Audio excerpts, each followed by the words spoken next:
Hello everyone. आज के इस वीडियो में हम लोग इरिगेशन इंजीनियरिंग का थर्ड चैप्टर जो कि वाटर रिक्वायरमेंट ऑफ क्रॉप्स है उसको कवर करेंगे। सो गाइस, अगर आप लोग सिविल इंजीनियरिंग स्टूडेंट्स हैं और SSC JE and other state exams के प्रिपरेशन में लगे हुए हैं तो ये वीडियो लेक्चर सीरीज आपको इरिगेशन सब्जेक्ट को समझने में काफ़ी हेल्प करेगी, जिसमें कि मैंने एसएससी जेई के पॉइंट ऑफ व्यू से काफ़ी टॉपिक कवर किए हैं। तो बाकी के दो चैप्टर्स का लिंक वीडियो का मैं डिस्क्रिप्शन बॉक्स में शेयर कर दे रहा हूँ, जाइए वीडियो देखिए। अगर आपको पसंद आए तो वीडियोस को लाइक करिए, अपने फ्रेंड्स के साथ शेयर करिए और चैनल को सब्सक्राइब ज़रूर करिए, क्योंकि आपके रिस्पॉन्स से ही मेरा मोटिवेशन लिंक है। जितना अच्छा आपका रिस्पॉन्स रहेगा उतना ज़्यादा मैं मोटिवेटेड रहूँगा और जल्दी से जल्दी आपको वीडियोस प्रोवाइड कराऊंगा और कोशिश करूँगा कि अदर सब्जेक्ट्स पे भी वीडियोस अपलोड कर सकूँ। So let's start the video. देखिए गाइस, हम सब जानते हैं कि प्लांट्स या क्रॉप्स को जो है वाटर की ज़रूरत होती है उनके नरिशमेंट और ग्रोथ के लिए। तो from the time of sowing to the time of harvesting जितना भी वाटर रिक्वायर्ड रहता है, जितना भी total quantity of water required रहता है बाय द क्रॉप्स, उसी को हम लोग क्या बोलते हैं? Water requirement of crops. अब हम जानते हैं कि अलग अलग क्रॉप्स, डिफरेंट क्रॉप्स की डिफरेंट वाटर रिक्वायरमेंट रहती है, और सेम क्रॉप जब हम लोग अलग अलग प्लेसेस पर भी ग्रो करते हैं तब भी वाटर रिक्वायरमेंट क्या हो जाती है? चेंज हो जाती है। कैसे चेंज हो जाती है? क्योंकि डिफरेंट प्लेसेस पर डिफरेंट कंडीशंस रहने की वजह से। तो वो डिफरेंट कंडीशंस कौन कौन सी होती है जिसके लिए जो है वाटर रिक्वायरमेंट चेंज होती है? वो मेनली क्लाइमेटिक कंडीशंस होती है वहाँ की, वहाँ का टाइप ऑफ सॉइल क्या है उस पर डिपेंड करता है कि क्रॉप को कितना वाटर रिक्वायर रहेगा, कितनी वाटर की रिक्वायरमेंट रहेगी, वहाँ पे हम लोग कौन सा कल्टीवेशन का मेथड इस्तेमाल कर रहे हैं, और वहाँ पे रेनफॉल कितनी हो रही है। ये भी काफ़ी, इस पे भी काफ़ी डिपेंड करता है कि क्रॉप्स की जो वाटर रिक्वायरमेंट है वो क्या रहेगी। तो इसमें हमको जो टॉपिक पढ़ना है, सबसे पहले पढ़ना है कि लिमिटिंग सॉइल मॉइस्चर कंडीशन क्या है। तो देखिए, हम जानते हैं कि प्लांट की ग्रोथ जो है, अगर एक्सेसिव सॉइल मॉइस्चर प्रेजेंट है या डेफिशिएंट है सॉइल मॉइस्चर, दोनों केसेस में जो ग्रोथ ऑफ क्रॉप्स रहती है वो क्या हो जाती है? रिटार्ड हो जाती है। मतलब ग्रोथ जो है हेम्पर्ड होती है, ग्रोथ, क्रॉप्स की ग्रोथ में दिक्कत आती है अगर सॉइल मॉइस्चर या तो एक्सेसिव हो जाए या तो डेफिशिएंट हो जाए। तो जब एक्सेसिव मॉइस्चर रहता है तो उससे क्या होता है? जो वॉइड्स होते हैं वो क्लॉग हो जाते हैं। क्लॉग होने का मतलब ये कि जितने भी सॉइल में जो वॉइड्स हैं वो क्या हो जाएंगे? बंद हो जाएंगे। जब वॉइड्स बंद हो जाएंगे तो सर्कुलेशन ऑफ एयर नहीं हो पाएगा, जिससे कि प्लांट के रूट जोन्स क्या रह जाएंगे? इलएरेटेड रह जाएंगे। और जब डेफिशिएंसी है सॉइल मॉइस्चर की तो उस केस में प्लांट के रूट्स को ज़्यादा पुल लगाना पड़ेगा वाटर को एक्सट्रैक्ट करने के लिए। तो दोनों केसेस में जो ग्रोथ होती है प्लांट की या क्रॉप की वो क्या हो जाती है? रिटार्ड हो जाती है। तो इन दोनों एक्सट्रीम सॉइल मॉइस्चर कंडीशंस के बीच में एक और मॉइस्चर कंडीशन आती है जिसको हम लोग क्या बोलते हैं? Optimum moisture content. ये देखिए यहाँ पे नज़र आ रहा है, ये है एक्सेसिव जहाँ पे ग्रोथ क्या हो रही है? रिटार्ड हो रही है। और एक ये है जिसमें डेफिशिएंट है सॉइल मॉइस्चर, जिसको हम लोग परमानेंट विल्टिंग पॉइंट बोलते हैं, जो कि हमने पिछले चैप्टर में पढ़ा था। तो इन दोनों के बीच में एक ये कंडीशन आती है जिसमें मॉइस्चर कंटेंट क्या रहता है? फेवरेबल रहता है, जिस केस में जो प्लांट की ग्रोथ होती है वो बहुत ही अच्छे से होती है, जिसकी वजह से ऑप्टिमम ग्रोथ ऑफ क्रॉप्स बना रहता है। इस मॉइस्चर कंटेंट को हम लोग ऑप्टिमम मॉइस्चर कंटेंट बोलते हैं। आगे आगे चलते हैं। अब आगे हमको देखना क्या है? नेक्स्ट टॉपिक है crop season and crops of India. तो हम जानते हैं, ये नॉर्मल है, हम सबको पता है कि इंडिया में दो तरीके की क्रॉप्स होती है, क्रॉप सीजन्स होते हैं। एक है राबी क्रॉप, एक है खरीफ क्रॉप। राबी क्रॉप्स को हम लोग विंटर क्रॉप्स भी बोलते हैं और खरीफ क्रॉप्स को हम लोग मानसून क्रॉप्स भी बोलते हैं। इसके अलावा कुछ क्रॉप्स और होती हैं जिनका टाइम पीरियड ज़्यादा होता है और वो एक क्रॉप सीजन से दूसरे क्रॉप सीजन तक एक्सटेंड करता है। मतलब अगर आपने सोइंग की है उस क्रॉप की किसी एक सीजन में, तो चांसेस हैं कि वो नेक्स्ट क्रॉप सीजन में उसका हार्वेस्टिंग टाइम आएगा। तो ऐसी क्रॉप्स कौन कौन सी होती है? शुगर केन या कॉटन, ये वो क्रॉप्स हैं जिनका टाइम पीरियड या जिनका हार्वेस्टिंग और सोइंग के बीच का जो टाइम पीरियड होता है वो एक क्रॉप सीजन से ज़्यादा का होता है। इसके अलावा नेक्स्ट क्रॉप्स जो हैं वो कौन सी होती हैं? उनको हम लोग जो है इरिगेशन रिक्वायरमेंट के बेसिस पर क्या करते हैं? क्लासीफाई करते हैं। जैसे कि ड्राई क्रॉप्स और वेट क्रॉप्स। ड्राई क्रॉप्स वो क्रॉप्स होती हैं जिसमें ऑर्डिनरली जो है हमको इरिगेशन की ज़रूरत नहीं पड़ती उनको ग्रो करने के लिए। और वेट क्रॉप्स वो होती हैं जिसमें हमको क्या कराना पड़ता है, इरिगेशन का पूरा सेटअप क्रिएट करना पड़ता है ताकि उनका क्या हो सके, हम लोग उनको ग्रो कर सकें। कुछ और पॉइंट्स है जैसे कि खरीफ क्रॉप जो है वो 2 से 3 टाइम्स ज़्यादा वाटर रिक्वायर होता है उनके लिए राबी क्रॉप्स के कंपैरिजन में। खरीफ क्रॉप्स जो हैं वो अप्रैल के टाइम पे सो की जाती है और सितंबर सेम ईयर क्या होती है उनका हार्वेस्टिंग टाइम होता है, जबकि राबी जो है वो अक्टूबर के टाइम में उसको सो किया जाता है और नेक्स्ट ईयर मार्च में उसको क्या करते हैं हम लोग, हार्वेस्ट करते हैं। अब खरीफ सीजन जो है, खरीफ सीरियल्स जो हैं या खरीफ क्रॉप जो है वो कौन कौन सी है, ज्वार, सोयाबीन, राइस, बाजरा, कॉटन। ये जितनी भी खरीफ सीरियल्स या खरीफ क्रॉप्स हैं इनमें वाटर रिक्वायरमेंट जो होगी राबी क्रॉप्स जो कि potato, wheat, mustard, gram for example, इनसे 2 से 3 टाइम ज़्यादा होती हैं। इसके अलावा देखिए शुगर केन, इसका सोन टाइम क्या दिखा रहा है, फरवरी टू मार्च, फरवरी से मार्च के बीच में इसको सो किया जाता है। इसके बाद जब इनका जो हार्वेस्टिंग टाइम हम लोग देख रहे हैं वो क्या है, नवंबर से मार्च तक एक्सटेंड हो रहा है।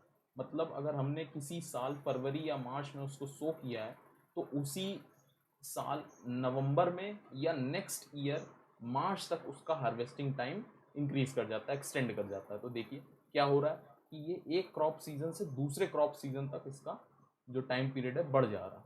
तो इस वजह से ये हम इनको राबी या खरीफ दोनों में से किसी में भी नहीं रख सकते। सिमिलरली कॉटन है जो कि मई से जून के बीच में सोन किया जाता है, सो की जाती है और उसी साल के दिसंबर या नेक्स्ट ईयर जनवरी तक उसको हार्वेस्ट किया जाता है। तो इसमें भी उनका जो टाइम पीरियड है वो एक क्रॉप सीजन से दूसरे क्रॉप सीजन में एक्सटेंड हो जा रहा है।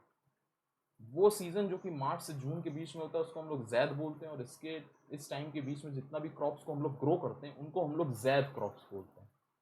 तो ये this is enough for the crop season and crops of India.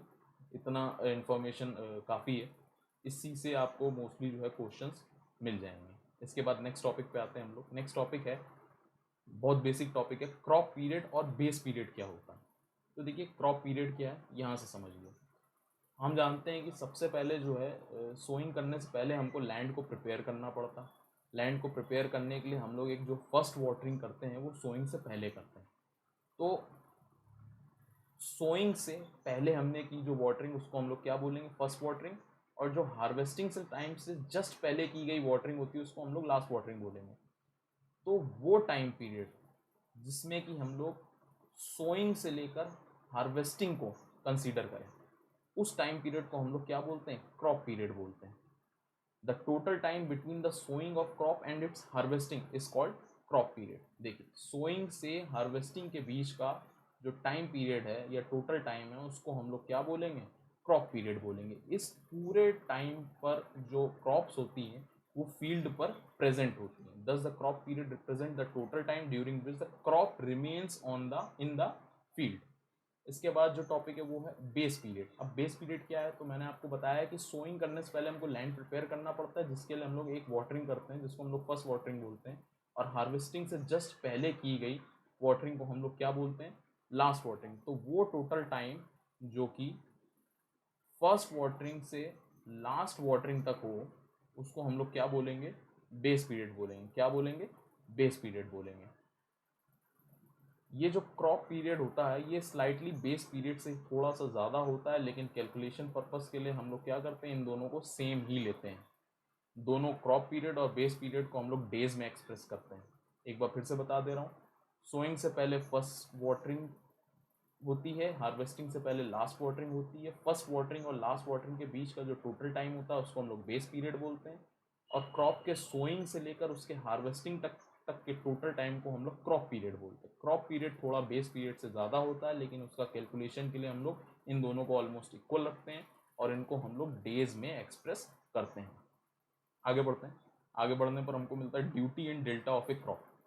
तो देखिए ड्यूटी क्या होती है, तो इसको हम लोग ऐसे समझते हैं कि जब entire base period of the crop में, पूरे बेस पीरियड के दौरान जब हम लोग 1 क्यूमेक ऑफ वाटर, 1 क्यूमेक मतलब कितना हो गया, 1 मीटर क्यूब पर सेकेंड डिस्चार्ज से जब वाटर को क्या करें, कंटिन्यूसली लैंड पर अप्लाई करें। फिर से समझिए, पूरे बेस पीरियड के दौरान जब हम लोग 1 क्यूमेक वाटर को एंटायर लैंड पर कंटिन्यूसली अप्लाई करते हैं तो जो एरिया ऑफ लैंड वो वाटर कवर करता है,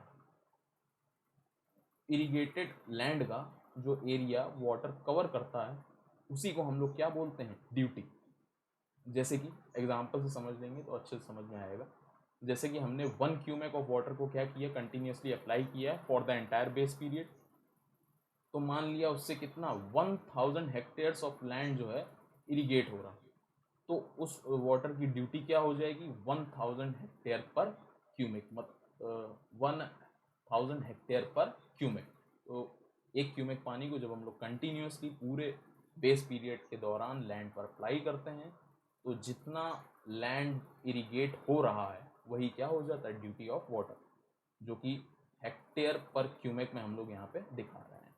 आगे चलते हैं, नेक्स्ट टॉपिक है डेल्टा। अब डेल्टा क्या है, तो देखिए डेल्टा वो डेप्थ ऑफ वाटर होता है। अब देखिए हमने ड्यूटी पढ़ा, उसमें हम लोग क्या पढ़ रहे हैं, हम लोग पढ़ रहे हैं area of the land in hectares.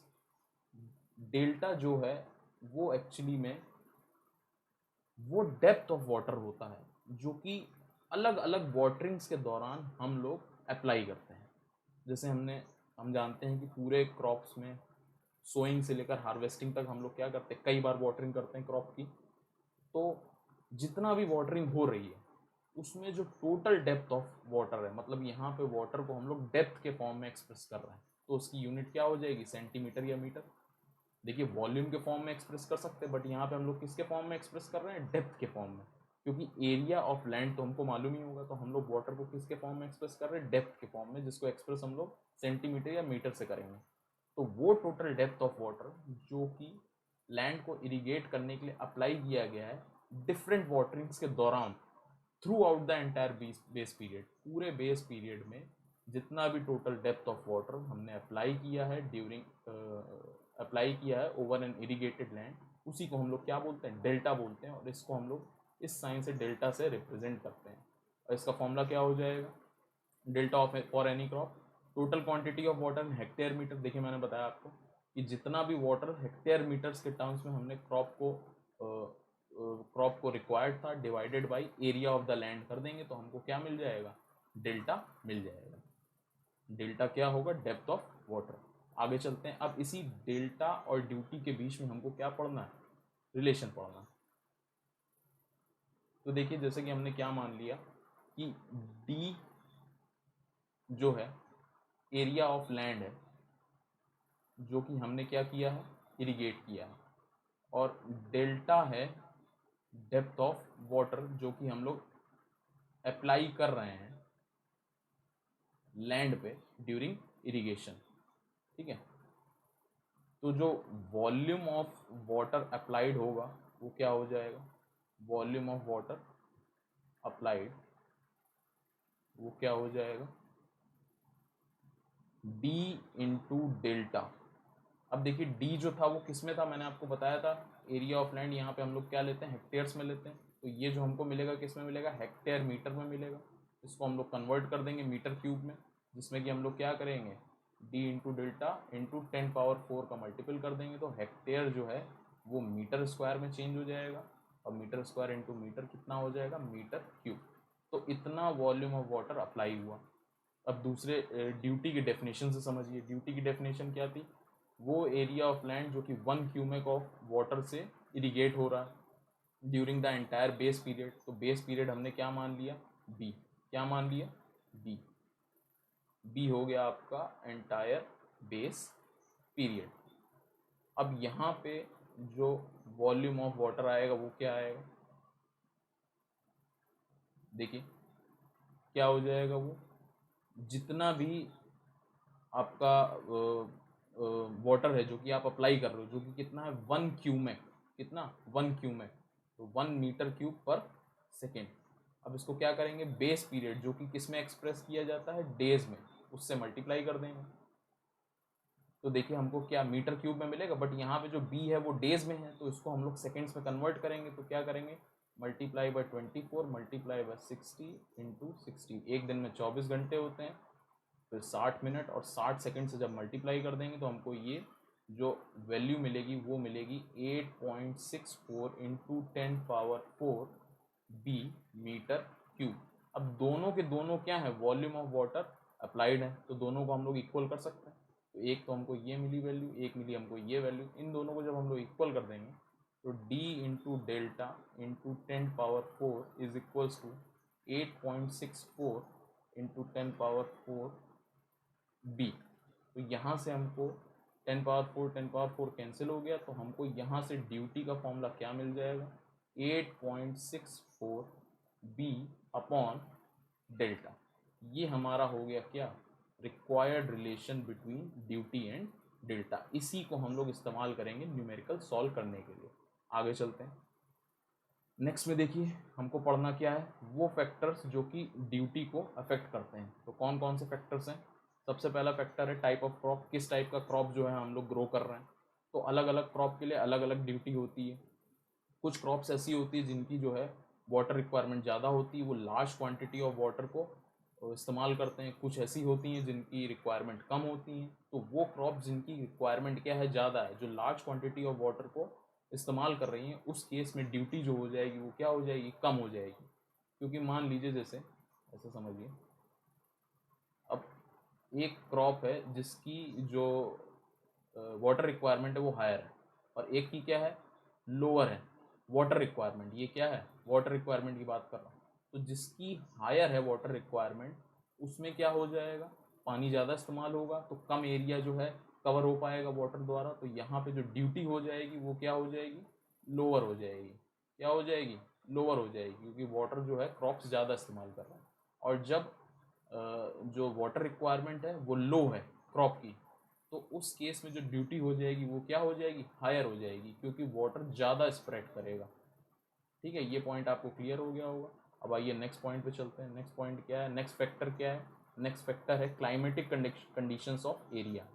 तो क्लाइमेटिक कंडीशंस कैसी हैं एरिया भी, इस बात के ऊपर भी जो है ड्यूटी काफ़ी डिपेंड करती है। अगर उस एरिया का टेम्परेचर ज़्यादा होगा तो लॉस ऑफ वाटर ज़्यादा होगा इवेपो ट्रांसपिरेशन के थ्रू, जिसकी वजह से जो ड्यूटी ऑफ वाटर हो जाएगी वो क्या हो जाएगी, कम हो जाएगी।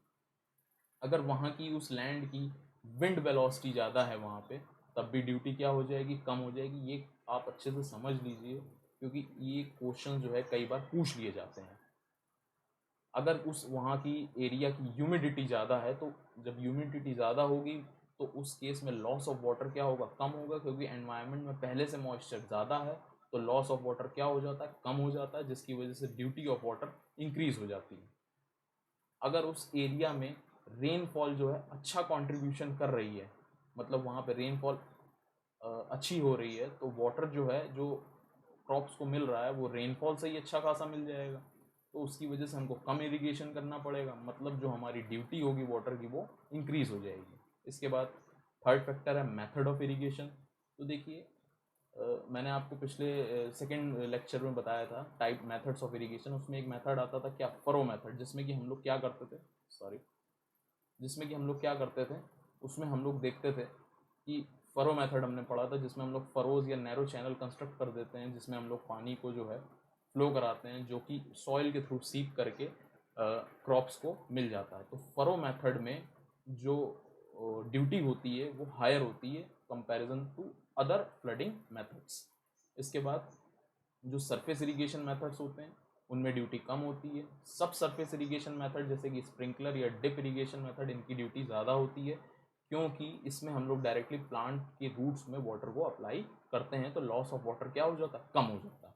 आइए नेक्स्ट चलते हैं, आगे चलते हैं। इसमें नेक्स्ट फैक्टर है मेथड ऑफ कल्टीवेशन। अब डिपेंड करता है कि हम लोग कल्टीवेशन किस तरीके से कर रहे हैं। अगर हमने जो लैंड जो है हमारा, उसको हमने प्रॉपरली उसकी प्लगिंग की है, तो इसका मतलब उसकी सॉइल जो हो जाएगी काफ़ी लूज हो जाएगी, और उसमें वॉइड्स का जो वॉइड्स का अमाउंट होगा बढ़ जाएगा, जिसका मतलब क्या है कि प्लांट रूट जोन आसानी से वाटर को एक्सेस कर सकेगी, जिससे कि प्लांट रूट जोन का वाटर रिटेनिंग कैपेसिटी बढ़ जाएगा।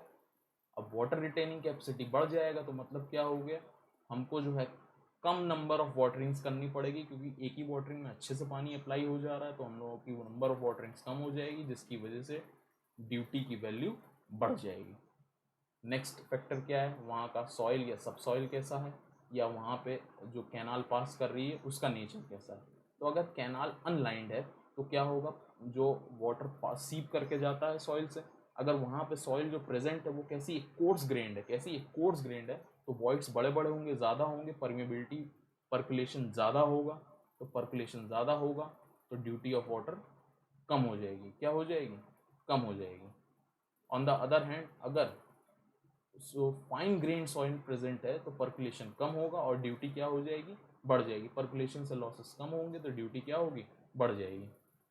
कैनाल कंडीशन कैसी है?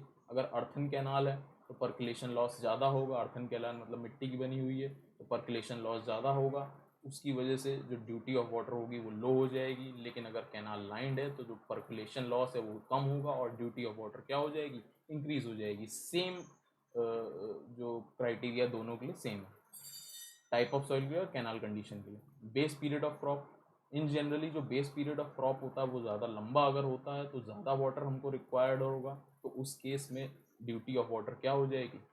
कम हो जाएगी।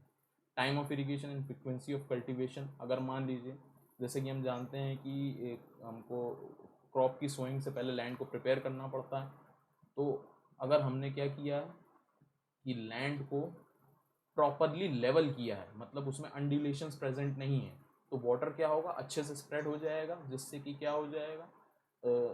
जो रिक्वायर्ड क्वांटिटी हो, अगर हमने अच्छे से लेवल किया है तो उसमें वाटर आसानी से स्प्रेड होगा, जिससे कि ड्यूटी ऑफ वाटर इंक्रीज हो जाएगी। लेकिन अगर अच्छे से लेवल नहीं किया है तो उस केस में अनड्यूलेशंस प्रेजेंट होंगे लैंड में, तो उस केस में क्या होगा? ड्यूटी क्या हो जाएगी? कम हो जाएगी, क्योंकि वाटर को स्प्रेड होने में दिक्कत होगी। और अगर हम लोग फ्रिक्वेंटली क्या करते हैं, लैंड को कल्टीवेट कर रहे हैं, तो उससे क्या होता है? लॉस ऑफ मॉइस्चर कम हो जाता है, जिसकी वजह से ड्यूटी ऑफ वाटर इंक्रीज हो जाती है।